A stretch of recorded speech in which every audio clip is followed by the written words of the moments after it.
అన్యాయం చేసినాం నీకు చంద్రశేఖరరావు? మేము నిన్ను మా పార్లమెంట్ సభ్యుడిగా ఎన్నుకోవడం మేము చేసిన అన్యాయమా? నీ పార్టీకి పోయినసారి 13 సీట్లు ఇవ్వడం మేము చేసిన అన్యాయమా?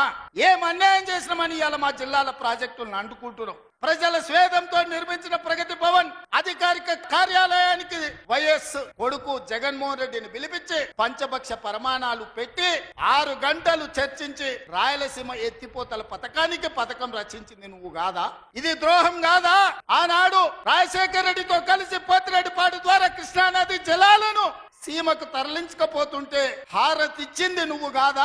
ఆనాడు మంత్రివర్గంలో నీ మంత్రులు లేరా? హరీష్ రావు గారు ఆ మంత్రివర్గంలో మంత్రి కాదా అని నేను ఇవాళ అడుగుతున్నా. అదే కాదు, జగన్మోహన్ రెడ్డి గారు ముఖ్యమంత్రి ఉన్నప్పుడు ఏ నీళ్ల కోసం తెలంగాణ రాష్ట్రం తెచ్చుకున్నామో, ఏ నీళ్ల కోసం శ్రీకాంతాచారి లాంటి యువకులు, నూనూగు మిసాల యువకులు ఆత్మ బలిదానాలు చేసుకున్నారు.